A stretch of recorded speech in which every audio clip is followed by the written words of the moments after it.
Now we're going to take our pelvis through some range of motion.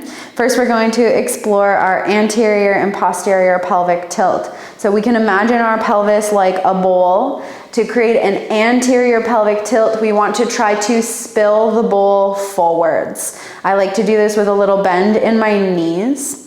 And then the posterior pelvic tilt is imagining that I'm going to spill the bowl backwards. So I'll think of tucking my tailbone between my thighs and working to lengthen through my low back. So our first stage is simply alternating through a pain-free range of motion between our anterior pelvic tilt and our posterior pelvic tilt.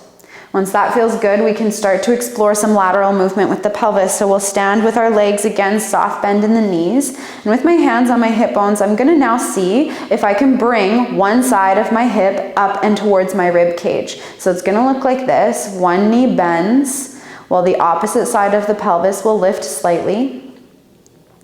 And what we often see when we're learning this movement is more of like a hip check outside to side. But we're really looking for like a little side bend. So these 2 points are coming together on either side. And if this movement's feeling good, then we can connect our anterior and posterior tilt with the lateral movement into a circle. So I'll spill forwards, then I'll lift one side. I'll spill back, lift the other. And then I can smooth that out into a circular motion. And I can reverse and go the opposite direction.